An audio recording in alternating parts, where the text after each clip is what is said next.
Em nome do Pai, do Filho e do Espírito Santo. Amém.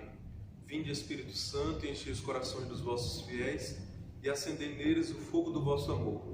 Enviai, Senhor, o vosso Espírito, e tudo será criado, e renovareis a face da terra. Oremos. Ó Deus, que instruístes os corações dos vossos fiéis com a luz do Espírito Santo, fazei que apreciemos retamente todas as coisas segundo o mesmo Espírito e gozemos sempre de sua consolação por Cristo, Senhor nosso.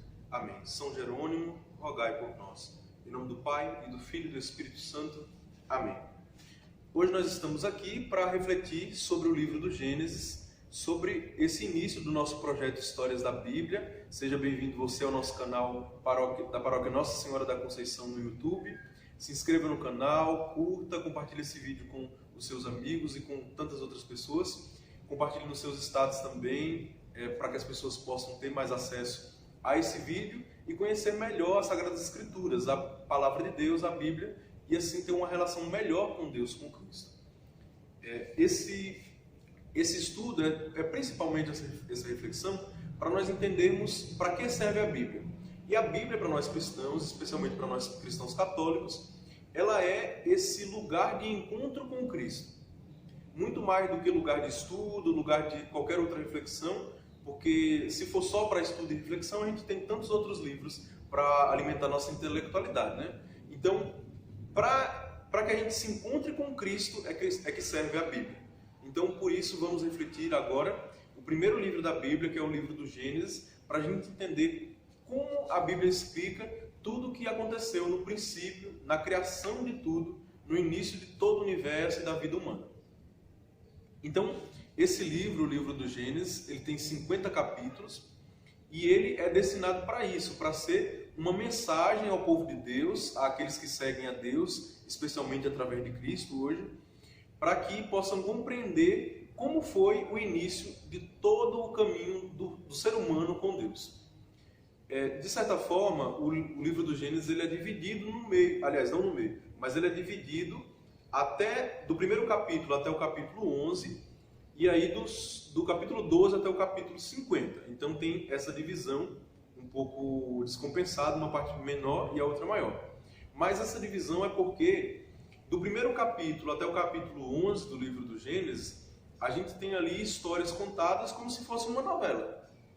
Quando a gente assiste uma novela, e está aqui uma coisa para nos chamar a atenção, a novela ela sempre tem uma mensagem por trás.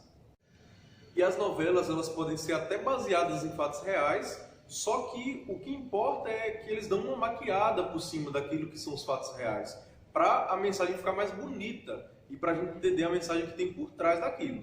Por isso que cabe esse alerta da gente olhar para o que a gente assiste e ver que no que a gente assiste, no fundo tem uma mensagem.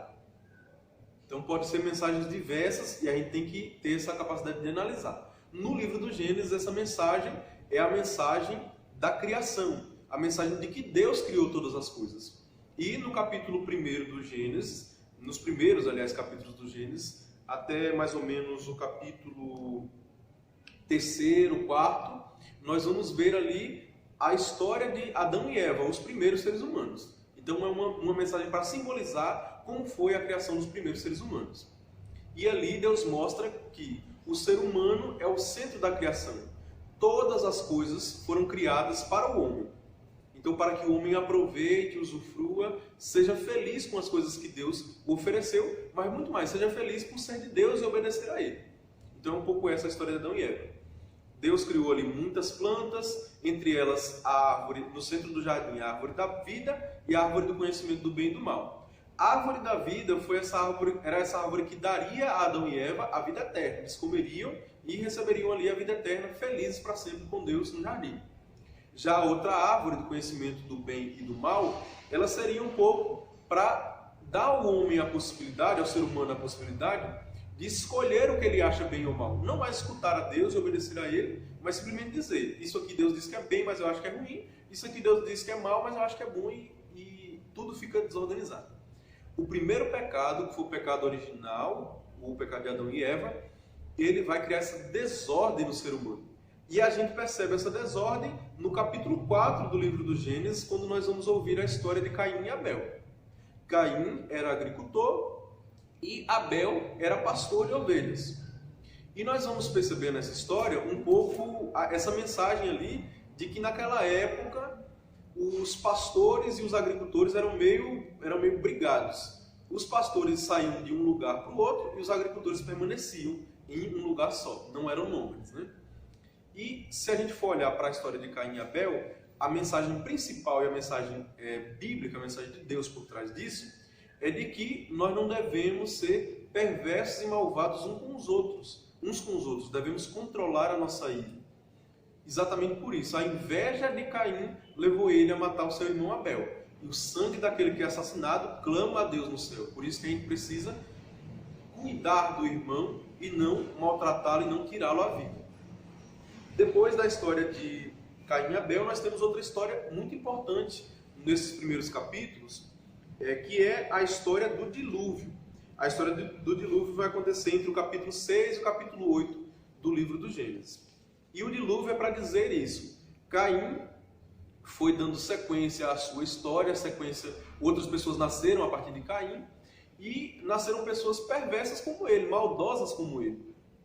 E aí essas pessoas foram se tornando tão más e tão contrárias a Deus, o pecado foi tornando a humanidade tão desorganizada por dentro, que Deus foi e, na sua ira, quis destruir toda a humanidade desregrada, a humanidade ruim, perversa, e deixar só Noé, que servia a Deus, e a sua família viver. Então viveu Noé e a sua família, para dizer um pouco que aqueles que servem a Deus, que seguem a Deus, são poupados, porque eles vivem a vida como Deus quer que seja vivida, e é o melhor para nós viver como Deus quer. Depois, então, no final do capítulo 11 do livro do Gênesis, nós vamos ver a história da Torre de Babel. O homem, ainda perverso, quer subir a Deus, quer subir ao céu por conta própria. Ali a gente percebe que o espírito do homem não tem união com o outro. Por nós mesmos, nós não temos união. E essa desunião causava confusão. Eles não se compreendiam porque tinham línguas diversas. Hoje, pelo Espírito Santo, nós somos capazes de ter união, por conta da graça do Espírito Santo em nós. Então, os homens tementes a Deus, que servem a Deus e recebem o seu Espírito, são capazes de unidade, de união. E aqueles que não seguem são desunidos, fazem confusão, geram guerras e brigas. E não é isso que é o melhor para nós. Então aí termina um pouco essa história inicial primitiva da criação de todas as coisas. Depois, no capítulo 12, nós vamos perceber ali a história de Abraão. Abraão, que primeiro tinha o nome Abrão, e Deus o chama, e quando Deus o chama, muda o seu nome para Abraão. E Abraão aí agora tem o significado de pai de muitas nações, pai de numerosos povos. Abraão então vai ser esse pai na fé, é para nós Abraão, pai na fé. Foi o primeiro homem a fazer sacrifícios por Deus. E essa história que eu quero ler bem rapidinho aqui para vocês terem uma noção. Depois desses... nós estamos no capítulo 22 do livro do Gênesis, do versículo 1 a seguir. Depois desses acontecimentos, sucedeu que Deus pôs Abraão à prova e lhe disse: Abraão, ele respondeu: eis-me aqui. Deus disse: toma teu filho, teu único, que amas, Isaque, e vai à terra de Moriá, e lá o oferecerás em holocausto, sobre uma montanha que eu te indicarei. O que a gente percebe aqui é essa história de Deus pedindo a Abraão a coisa mais difícil, o sacrifício do seu próprio filho, Isaque. E é muito difícil para Abraão fazer isso, mas Abraão não pestaneja, obedece a Deus. Logo cedo ele levanta, vai até o monte junto com seu filho para sacrificar o seu filho lá. E quando está com a faca já para ser empunhada sobre o seu filho para o sacrificar a Deus, em honra a Deus, Deus disse que não era isso que ele queria. Deus só queria provar a fé de Abraão, como ele faz com a nossa fé, quando ele nos pede grandes sacrifícios, mas no fundo ele não quer os sacrifícios por eles mesmos, ele quer simplesmente que nós provemos que nós acreditamos e confiamos em Deus. A história de Isaque, na verdade, é mais uma história de transição entre Abraão e Jacó. Jacó é aquele que é chamado por Deus para ser Israel. Então Jacó tem um nome mudado por Deus, como seu avô Abraão tem um nome mudado para Israel agora. E Israel é esse que vai iniciar essa promessa que foi dada a Abraão. Vai tornar prática e concreta essa promessa. Ele tem vários filhos, entre ele 12 filhos, que são depois as 12 tribos de Israel. Cada filho tem a sua descendência e cria uma tribo, e são essas tribos, são o povo de Israel que Deus chama, é o povo judeu até hoje. Nós somos também filhos de Abraão, filhos de Isaac e filhos de Israel, porque nós somos esse novo Israel de Deus, que é chamado e juntado por Jesus Cristo. Depois, filho de Israel, nós temos José, um dos seus filhos. José, que a gente conhece pela história de José do Egito, vai ser a história da Bíblia hoje que a gente vai escutar e que é uma história bem interessante para nós. Essa história, ela vai mostrar como é importante receber de Deus a sabedoria e ser fiel aos desígnios de Deus, porque a providência dele, aquilo que ele providencia para nós, é o melhor para nós. Então José, um dos filhos de Israel, ele é entregue pelos irmãos para ser escravo de alguns egípcios.